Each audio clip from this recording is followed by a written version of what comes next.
Hello student, good morning. માં ખોડિયાર એજ્યુકેશનમાં આપનું સ્વાગત છે. આજે આપણે જોવાના છે ટીવાય બીકોમ સેમેસ્ટર 6 માં મેનેજમેન્ટ અકાઉન્ટમાં રોકડ અંદાજપત્રક. બરાબર છે. જે સ્ટુડન્ટ પણ આ વિડીયો જોતા છે ને એકદમ નસીબવાળા છે, સમજી લો. તમારા 3 જ ચેપ્ટર દાખલાવાળા છે. એક નિર્ણય કરતાના હિસાબ, એક રોકડ અંદાજપત્ર અને પરિવર્તન. ને એમાં પણ તમે એક્ઝામના આગલા દિવસે 50 વિડીયોની ભીડમાં મારો એક વિડીયો તમને મળી ગયો ને એટલે સમજી લો કે તમારા બધા કોન્સેપ્ટ ક્લિયર. શોર્ટ ક્વેશ્ચન થી લઈને લોંગ ક્વેશ્ચન સુધી બધા પોઈન્ટ આની અંદર એડિશનલી પણ શીખવાના જે અલગથી આવતા હોય, એટલે ધ્યાનથી આખો વિડીયો જોજો. આપણા ચેપ્ટરનું નામ છે રોકડ અંદાજપત્ર. તો તમને વિચાર થતો હશે કે ભાઈ રોકડ અંદાજપત્ર કોને કહેવાય, એમાં કેવું આવશે, એમાં શું આવશે. તો એટલું યાદ રાખો, એકદમ ઇઝી રીતે બતાવું છું. તમારી પાસે માની લો કે આજે આપણો દિવસ છે, આજે માની લો કે બુધવાર છે. કયો વાર છે આજે? આજે બુધવાર છે. આજે બુધવાર છે. આજે તમે સવારે ઉઠ્યા તો તમારા ખિસ્સાની અંદર પહેલેથી શરૂની રોકડ શિલ્લક આપણે માની લઈએ કેટલા રૂપિયા હતી? 10 રૂપિયા હતી. તમારા ખિસ્સામાં 10 રૂપિયા હતી, બરાબર. સવારે શરૂની રોકડ શિલ્લક એટલે કહેવાય 10 રૂપિયા. હવે 10 રૂપિયા થી તમારા મમ્મીએ છે ને તમારા મમ્મીએ તમને 15 રૂપિયા આપ્યા. માની લો કેટલા રૂપિયા? 15 રૂપિયા આપ્યા. તો એ તમારી આજની આવક થઈ ગઈ. એટલે અહીંયા આપણે લખીએ રોકડ આવક. રોકડ આવકમાં લખી કે તમને ગમે તે રીતે અહીંયા આપણે કેટલા મળ્યા? 15 રૂપિયા મળ્યા. તો ચલો ટોટલ તમારી આવક કેટલી થઈ? 25 રૂપિયા. 25 રૂપિયા ટોટલ આવક કહેવાય ને. હવે તમારા મમ્મીએ કીધું ચાલ ભાઈ 5 રૂપિયાની બિસ્કિટ લઈને આવો. તો તમે શું કરશો? એમાંથી બાદ કરશો જાવક. શું કરશો? જાવક. કોના? બિસ્કિટનો ખર્ચ કર્યો 5 રૂપિયાનો. તો હવે તમે વિચાર કરશો કે ચાલો ભાઈ કુલ મારી રોકડ જાવક કેટલી થઈ? તો અહીંયા તમે લખશો ભાઈ મારી કુલ રોકડ જાવક 5 રૂપિયા થઈ, કે 5 રૂપિયા મેં મારા ખર્ચા. તો હવે તમે શું કરશો કે ચાલ ભાઈ મારી રોકડ આવક ટોટલ આટલી હતી, એમાંથી આ બી રોકડ જાવક છે, તો એ માંથી હું બી માઇનસ કરા એટલે એ માઇનસ બી. આને મેં શું નામ આપા? છેવટની રોકડ શિલ્લક. શું નામ આપા? છેવટની રોકડ શિલ્લક નામ આપા. ના 25 માંથી 15 બાદ 5 માઇનસ કરી નાખે ને એટલે મારી પાસે કેટલા રૂપિયા બચશે? 20 રૂપિયા. આ 20 રૂપિયા તમારી પાસે બચ્યા કે ભાઈ 10 રૂપિયા તમારા ખિસ્સામાં હતા જ, 15 રૂપિયા મમ્મી આવ્યા, 25 રૂપિયા ટોટલ થઈ ગયા. 10 ને 15 25. 5 રૂપિયાની બિસ્કિટ લીધી, ટોટલ 5 રૂપિયાનો ખર્ચો થયો. 25 માંથી 5 માઇનસ કર્યા, 20 રૂપિયા બચ્યા. આટલું તો ખબર પડી ગઈ. હવે આ 20 રૂપિયા આખરની રોકડ શિલ્લક મારી કયા વારની થઈ? બુધવારની થઈ. હવે આ જ 20 રૂપિયા લઈને મેં સુઈ ગયો. મેં રાત્રે 20 રૂપિયા લઈને સુઈ ગયો. તો બીજા દિવસે મારા ગુરુવાર માટે આ કઈ શિલ્લક થઈ ગઈ? ગુરુવાર માટે આ જ 20 રૂપિયા મારી અહીંયા આવી જાય શરૂની રોકડ શિલ્લકમાં. પાછું સેમ પોઈન્ટ આવે, પાછું સેમ પોઈન્ટ આવે. બસ આટલું જ છે આ ચેપ્ટરની અંદર.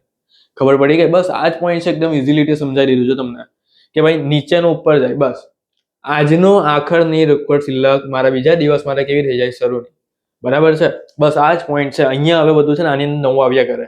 બરાબર છે. ઉધાર વેચાણના પોઈન્ટ આવે, રોકડ વેચાણના પોઈન્ટ આવે, ખરીદીના પોઈન્ટ આવે. બધા સમયગાળા તમને આપેલા હશે એક્ઝામમાં કે ભાઈ 2 મહિના પછી, 2 મહિના પહેલા, અગાઉ, પછી, 1/2, 1/2, 1/4, 1/3/4. એવી રીતે બધામાં બહુ કન્ફ્યુઝ થાય બધા, પણ તમને બધું શીખવાડી દેવા. બરાબર છે.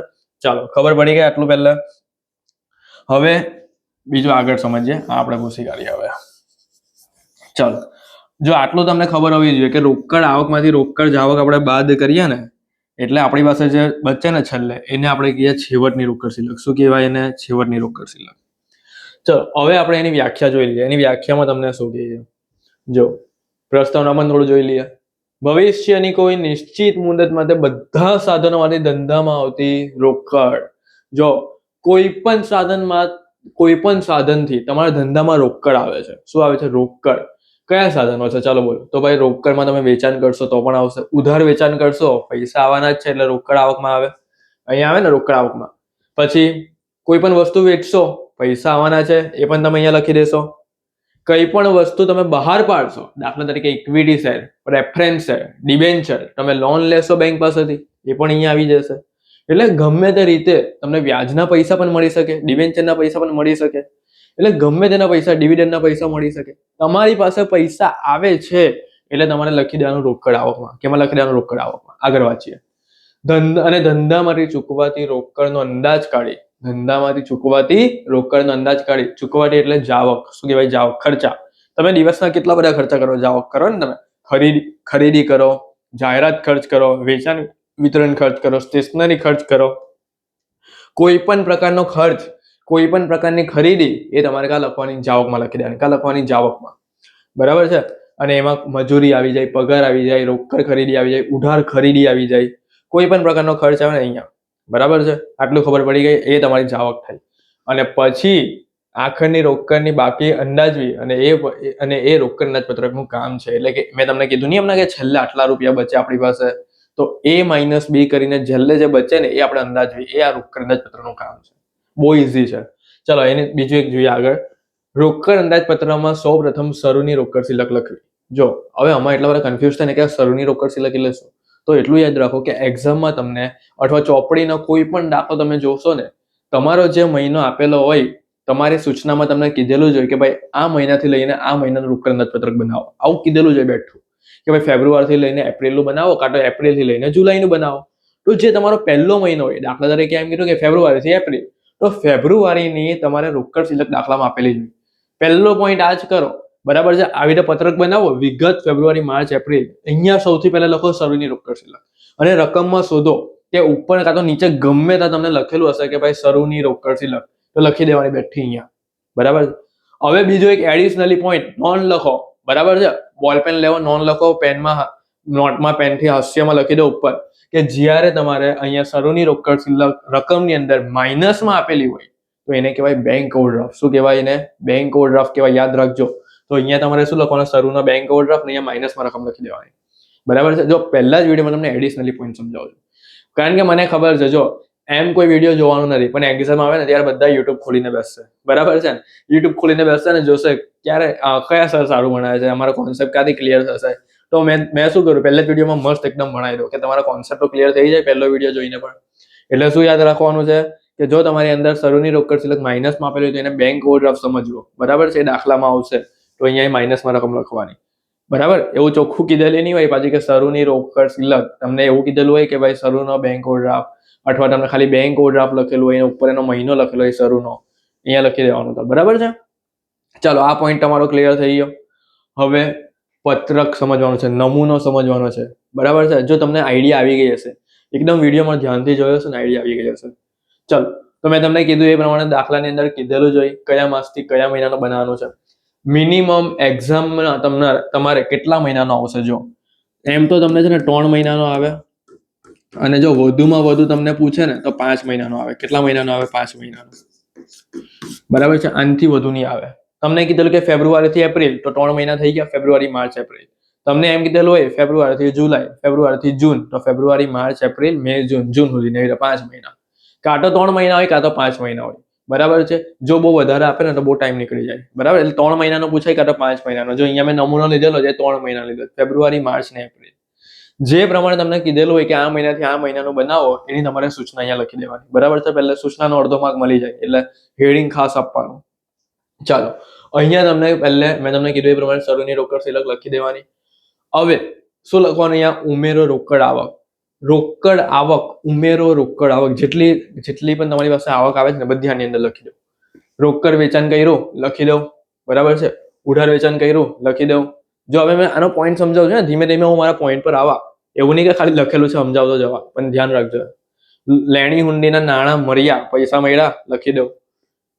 લોનનું વ્યાજ અને ડિવિડન્ડના વ્યાજ, ડિવિડન્ડની આવક, પૈસા મળી ગયા ને લખી દો. કાયમી મિલકતની વેચાણની આવક, મિલકત વેચી, પૈસા મળ્યા લખી દો. એ પણ લોન લીધી, ડિબેન્ચર બહાર પાડ્યા લખી દો. ઇક્વિટી શેર બહાર પાડો છો, લોન લેવો છો, ડિબેન્ચર બહાર પાડો છો, આપણે તો ખાલી એટલું જ જોવાનું છે ને કે પૈસા મળે છે ને, તો રોકડ આવકમાં લખો. નવા શેર બહાર પાડ્યા, ઇક્વિટી શેર બહાર પાડ્યા, પ્રેફરન્સ શેર બહાર પાડ્યા લખી દો. અન્ય આવક, અન્ય કોઈ ભાડાની આવક હોય, કોઈ વ્યાજની આવક હોય, કોઈ ડિવિડન્ડની આવક હોય લખી દેવાની બધી. તો આ થઈ ગયા આવકના પોઈન્ટ. હવે હું તમને કોન્સેપ્ટ સમજાવું છું, એ સમજી લેજો, બરાબર છે. અડધાને છે ને એક કન્ફ્યુઝન છે કે સર ઉધાર વેચાણ તમે અહીંયા કેમ લખો છો? ઉધાર વેચાણ એટલે શું? રોકડ વેચાણ એટલે તો સમજાય કે ભાઈ પૈસા, પણ ઉધાર વેચાણના પણ પૈસા. જો હવે હું તમને પોઈન્ટ સમજાવું છું. માની લો કે એક ઉદાહરણ દ્વારા સમજાવું છું, જરાક સમજજો ધ્યાનથી, બરાબર. સમજવા જેવો પોઈન્ટ છે. ચલો જોજો. માની લો કે આ છે, અહીંયા આપણે અહીંયા નામ લખીએ, મારે કે ચલો હું મારું જ નામ લખી દઉં, ડેનિસ, બરાબર છે. હવે મારું નામ લખ્યું અને હું કોણ છું? વેપારી છું. માની લો કે હું વેપારી છું, બરાબર છે. હું વેપારી છું અને અહીંયા આવે છે ગ્રાહક, બરાબર છે. આ ગ્રાહક મારી પાસેથી છે ને કેટલા રૂપિયાની વસ્તુ લઈ જાય છે? 1000 રૂપિયાની વસ્તુ લઈ જાય છે. ગ્રાહક મારી પાસે આવે છે અને 1000 રૂપિયાની વસ્તુ મારી પાસેથી લઈને જાય છે, અને મેં એને વસ્તુ આપું છું. મેં એને શું આપી? મેં એને વસ્તુ આપી, બરાબર છે. મેં એને વસ્તુ તો આપી દીધી, પણ હવે ગ્રાહક મને શું કહે છે ખબર? કે ભાઈ મેં તને આ 1000 રૂપિયાની વસ્તુના ખાલી છે ને 20% નાણાં રોકડા આપા. શું આપા? રોકડા. એનો મતલબ શું થયો કે 1000 ના 20% મારે કરી લેવાના, જેટલા આવે ને એટલા મારે અહીંયા રોકડ વેચાણમાં લખી દેવાના. બરાબર છે. પછી 1000 ના 20% એટલે 200. બરાબર છે. 200 રૂપિયા લખી દેવાના. પછી આપણે એવું સમજવાનું કે 80% કેવા હશે? ઉધાર વેચાણ હશે. શું સમજવાનું? ઉધાર વેચાણ આપણે કર્યું હશે. 80% એટલે 800 રૂપિયા જેટલું. બરાબર છે. હવે આ ઉધાર વેચાણ આપણે ખબર તો પડી ગઈ કે ભાઈ 20% તું મને રોકડા આપે એટલે 200 રૂપિયા મેં તો અહીંયા રોકડ વેચાણમાં લખી દેવા ફેબ્રુઆરી મહિનામાં.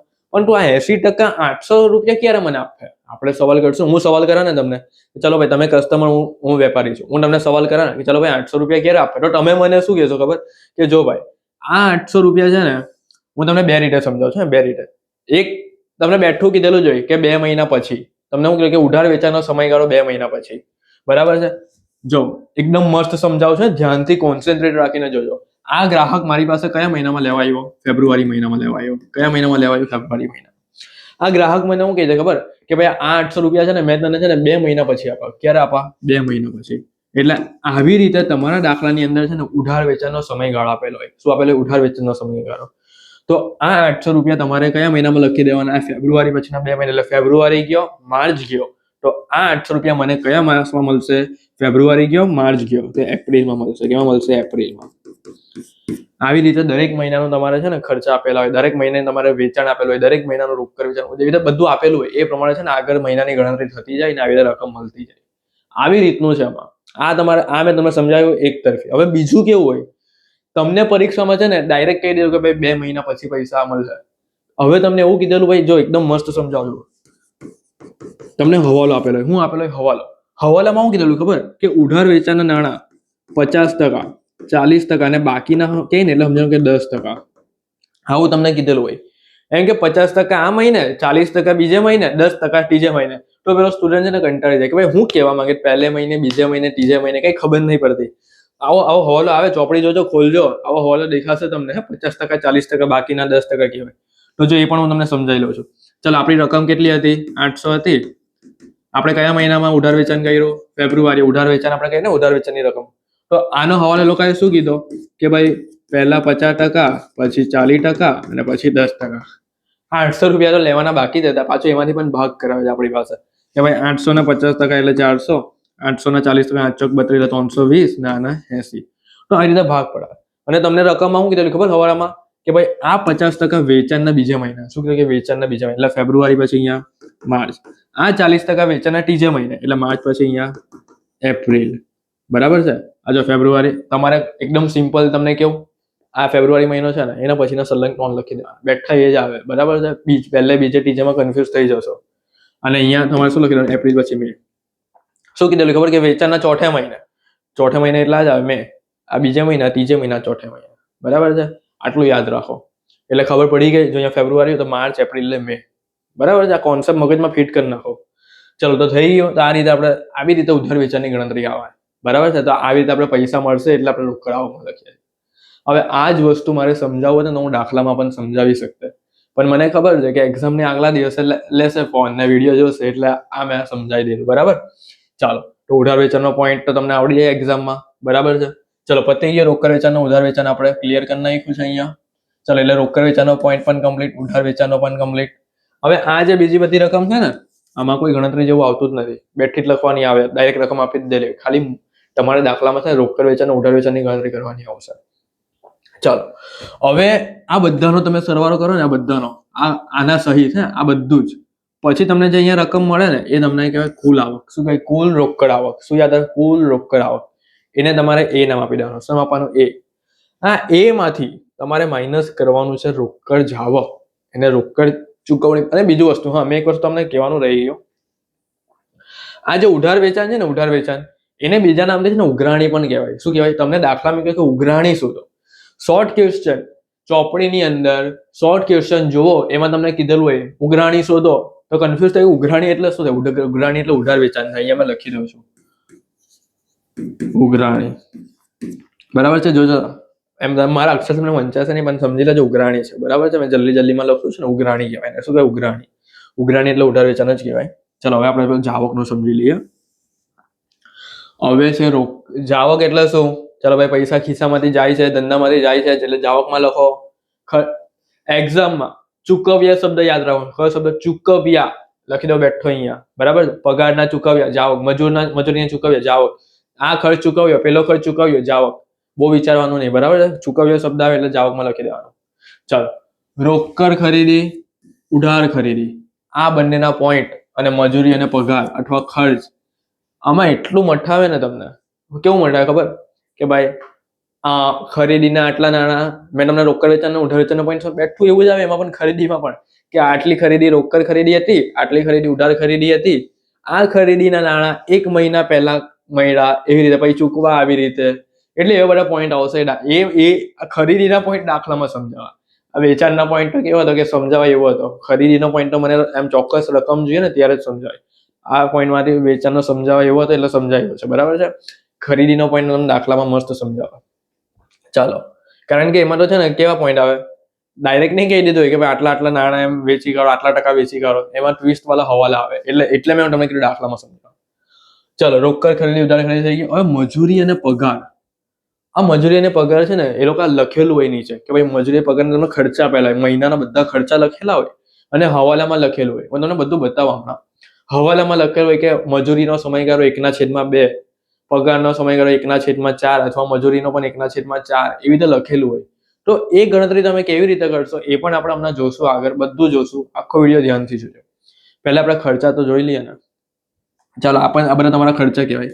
કાયમી મિલકતોની ખરીદી, કાયમી મિલકતોનું વેચાણ કર્યું, પૈસા આવ્યા, રોકડ આવકમાં લખી દો.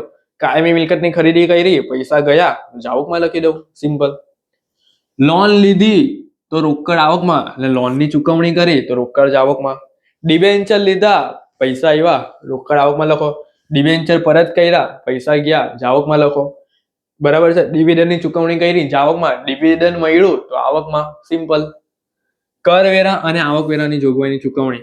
કરવેરા ચૂકવો ને સરકારને, લખેલું હોય તમારે હવાલામાં આપેલું હોય કે આટલા % ટેક્સ ચૂકવાય છે તો અહીંયા જાવકમાં લખી દો. અન્ય રીતે થતી જાવક એ લખી દો. થઈ ગયું. જો મારો ઇન્ટેન્શન શું છે સમજાવવાનો આટલો બધો, કે એક્ઝામમાં શોર્ટ નોટ, ટૂંક નોટ, જે છેલ્લો પ્રશ્ન આવે છે તમને, એમાં પણ અમુક વખત તમને પૂછાય છે કે રોકડ અંદાજપત્રનો નમૂનો સમજાવો.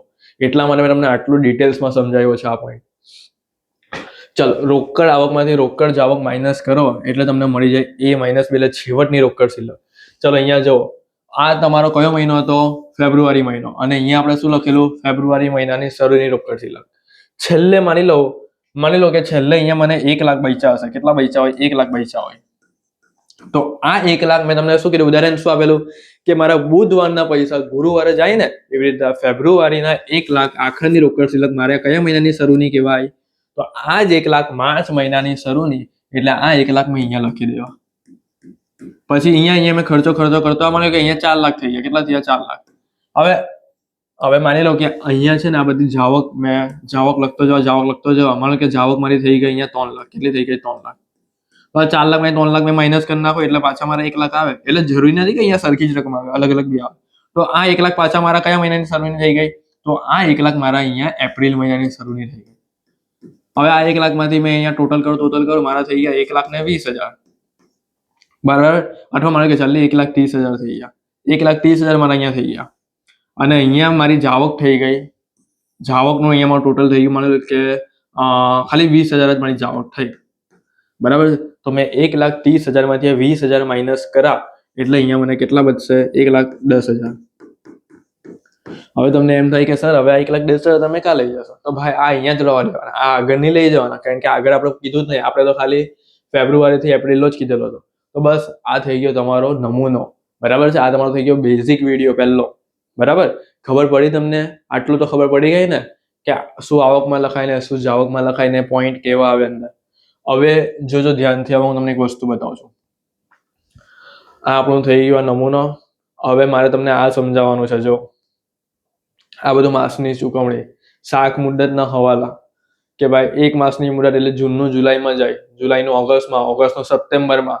2 માસની મુદત એટલે મેનું જુલાઈમાં, મે ગયો જૂન ગયો તો ક્યારે ચૂકવાશે? જુલાઈમાં. જો આમે જાતે બનાવ્યું છે, આપણું બહુ કન્ફ્યુઝન ક્રિએટ કરે એવું છે બધું એક્ઝામમાં. આમે જાતે આખું બનાવ્યું છે.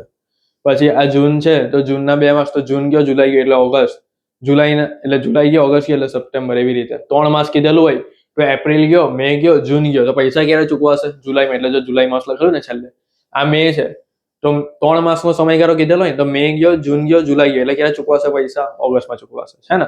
જૂનના પૈસા તો જૂન ગયો, જુલાઈ ગયો, ઓગસ્ટ ગયો, તો ક્યારે ચૂકવાશે? સપ્ટેમ્બરમાં. એટલે જો સપ્ટેમ્બરમાં, છે ને. હવે આ જે બધા પોઈન્ટ છે ને, 1/2, 15 દિવસ, 1 પખવાડિયું, 2 અઠવાડિયું, પછી આ બધા 1/4, આ બધા બહુ ઈઝી છે દાખલામાં બધા સમજાવવા. જો આ એમાં આખી પીડીએફ બનાવેલી છે, પછી અહીંયા મેં દાખલા ચાલુ કરા છે, બરાબર છે. એટલે અહીંયા સુધીનું બધું છે ને બેઝિક છે, આ બધું તમને દાખલામાં સમજાવવા. ચલો, તો આ આપણું થઈ ગયું રોકડ અંદાજપત્રનો બેઝિક વિડીયો, નમૂનાનો, બરાબર છે. હવે આના પછીના લેક્ચરમાં આપણે દાખલા ચાલુ કરવાના છે, અને બધા વિડીયો જોજો. તમારા મિત્રોને શેર કરો, ફ્રેન્ડ્સને બતાવો, બરાબર છે, કે જો ભાઈ મસ્ત સમજાવે છે અને બધું સમજ પડે છે, બરાબર છે, ડિટેલ્સમાં બધું સમજાવે છે, પોઈન્ટ ક્લિયર થાય છે, તો તમારા ફ્રેન્ડ્સને પણ મોકલો. અને તમારે શું કરવાનું ખબર? તમારા ઘરે ટીવી હોય કે કોમ્પ્યુટર હોય, તમારે મારો વિડીયો એમાં જોવાનો, બધા સાથે મળીને બેસીને ભણવાનું, બરાબર છે. ફ્રી ટાઈમમાં તમે મોબાઈલ, ઇન્સ્ટાગ્રામની રીલ ફેરવો ને એના કરતાં આપણે આટલું મસ્ત ભણાવીએ છીએ ને, તો ટીવીમાં કનેક્ટ કરો. આજની ટેકનોલોજી છે ને, ટીવીમાં કનેક્ટ કરી નાખો, કોમ્પ્યુટરમાં કનેક્ટ કરો અને મસ્ત ભણો એકદમ બધા સાથે મળીને, ગ્રુપ સ્ટડી કરો. અને કંઈ પણ કન્ફ્યુઝન હોય ને, મારો નંબર તમને આપું છું, બરાબર. મારો નંબર લખી દો, અહીંયા મારો નંબર લખી દઉં છું. જો નંબર તમે સેવ કરી દેજો, યુટ્યુબ પર જો બનતા હોય ને, 7433858780. આપણા ક્લાસ પણ ચાલે છે સુરતની અંદર ક્લાસ પણ ચાલે છે. એટલે કોઈને આગળ એમકોમ એવું પણ કંઈ કરવું હોય ને તો પણ કોન્ટેક્ટ કરજો. એવું નહીં કે ખાલી ટીવાય પૂરતું આપણે ભણાવીશું, આપણે બધું જ કરાવીએ છીએ, બધા વિષય. અને એક્ઝામ આવશે ને ત્યારે પણ આઈએમપી આપો, એમલો, ઇકો, બીએ, આની શોર્ટ નોટ બધું જ આવશે. સેમ 6 માં મસ્ત તૈયારી કરાવી દેવા, બરાબર છે. ખાલી આ નંબર સેવ કરી દેજો, મને વોટ્સએપ પર મેસેજ કરજો એક, બરાબર છે. પછી હું તમારો કોન્ટેક્ટ કરા, બધી આઈએમપી પણ તમને આપા, બરાબર છે. તો હવે આપણે મળશું બીજા નેક્સ્ટ લેક્ચરમાં. હું એવી આશા રાખું છું કે આ વિડીયોમાં મેં જેટલી પણ મહેનત તમારા માટે કરીને તમને જેટલું સમજાવ્યું ને, એ બધું તમને સમજ પડી ગઈ હશે અને તમને ગમ્યું હશે. અને જો તમને ગમ્યું હોય ને, તમારા બધા પોઈન્ટ ક્લિયર થયા હોય ને બેઝિક વિડીયોની અંદર, તો મને કોમેન્ટમાં લખજો ભાઈ, બરાબર છે, કે થેન્ક યુ, એવું કંઈ લખજો. મને ખબર પડે કે ના ભાઈ જોઈ છે સ્ટુડન્ટને, એ લોકોને ખબર પડે, મને પણ મોટિવેશન મળે કે ના ભાઈ મારે ભણાવવાનું છે આગળ, ખબર પડી. હવે મને કે હું વિડીયો મૂકું, કોઈ જોતું નહીં હોય તો ભાઈ, અને મને તો ખાલી જો એવું નહીં કે ભાઈ 5000 જણ જોઈ લે, 6000 જણ જોઈ લે, એવું કંઈ નથી. એક છોકરો પણ ખાલી જોવે ને, એક છોકરો કે એક છોકરી બી ખૂણામાં બેસીને જોતા હશે ને મારો વિડીયો, તો એ લોકોનું પણ થશે, તો એ લોકો માટે થતું હશે, ખબર પડી. એક જણ માટે થાય, એક જણ જે ભણવાવાળો માણસ હોય ને એના માટે હોય, બરાબર છે. તો આ બધું એ લોકો માટે જ હોય કે જે લોકોને ખરેખર ભણવું છે, બરાબર છે ને, એટી કેટી વગર પાસ થવું છે. બાકી એક વખત એટી કેટી આવી ગઈ એટલે તમારું મન આખું ઉતરી જાય, કંટાળી જાય કે યાર પાછી એટી કેટી આવી, બરાબર. તો એટી કેટી નહીં આવે એવી રીતે આપણે મહેનત કરવાની છે, બરાબર. ચલો, થેન્ક યુ ફ્રેન્ડ્સ. હવે આપણે મળશું બીજા નેક્સ્ટ લેક્ચરમાં.